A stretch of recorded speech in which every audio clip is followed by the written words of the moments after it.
Cumin Karibuni to Aroma of Zanzibar. Today I'm going to share with you how I'm making my Indian inspired creamy spinach. So I'm using one whole bag of fresh baby spinach. You could use any type of spinach you have or even frozen. And here are the rest of the ingredients that I'll be using, and I'll share them with you as I go along. So I've got some hot water over here with little salt, and I'm just going to dip in my spinach. We are going to blanch this. We are not cooking the spinach, just blanch it for about 2 minutes so that it retains that beautiful green color that we like and also the nutrients. All right. So we're just going to toss it, and in 2 minutes, just take it out and make sure that you have some nice ice bath to put it in. If you don't have ice, you can use cold water. That should work fine. This is to prevent the spinach from cooking further. All right, so I just added more ice. And now I'm ready to cook. So in my pan over here, I've got maybe about 1.5 tablespoons of oil. You can make 2 if you want to. I'm using vegetable oil. And then we're going to add about 1 tablespoon of cumin seeds. All right, you're just going to roast this for just a few minutes, just to get those aromas coming out. And then we're going to add the onions. Now I'm using about 1 medium-sized onion that's been chopped. You can use any color that you want. And we're just going to saute these for a couple of minutes.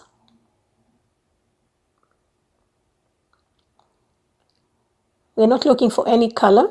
And then I added about 1 tablespoon of fresh ginger and garlic paste. And we're going to mix that well and saute. See, my onions are not brown, they're just translucent. And now I'm ready to add my spices. So I used 1 tablespoon of garam masala, 1 teaspoon of cumin powder, and 1/2 teaspoon of turmeric powder. I did forget to use the coriander powder, which was 1 teaspoon, and 1 tablespoon of freshly ground black pepper. I added to it off the camera. All right. Then now it's time to add the tomatoes.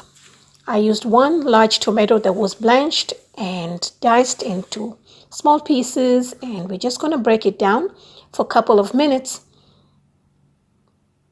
And also I used 1 green chili. You can use any type of chilies. You can use 1, you can use 2, you can use 10. It depends how hot you want it. And then we're just going to mix this as well.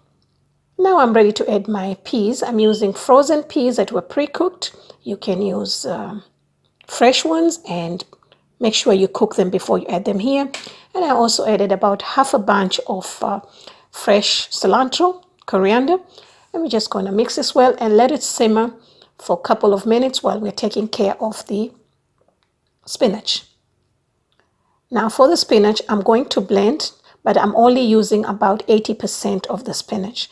Now if you want a nice puree, then you can blend the whole thing. But today I'm looking for some kind of texture. Sometimes I blend the whole thing, but I needed a little bit of texture. Now, if you need to add water to your blender, you can use the same water. And I'm going to chop the rest into small pieces. Now, if you don't have a blender, you can chop your spinach all the way. All right, so we're just going to chop it nicely, just for some texture.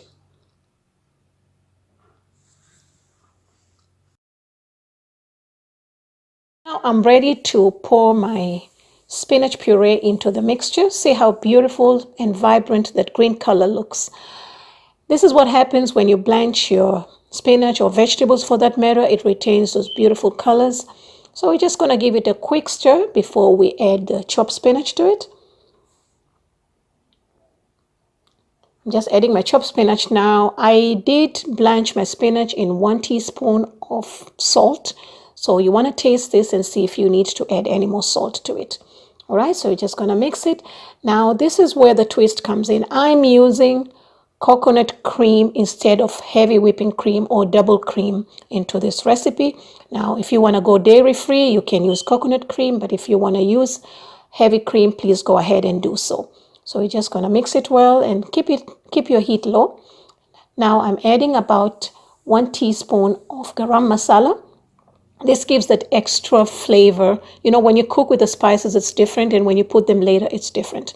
Now, this step is totally optional if you don't want to, but if you want to go a little bit extra, you can do this. So I'm melting about 1 tablespoon of ghee, and I added about 1/4 teaspoon of cumin seeds, and we're just gonna heat it up. Let it stay hot while we serve our spinach. As you can see, it's so beautiful, and the green color is still beautifully green.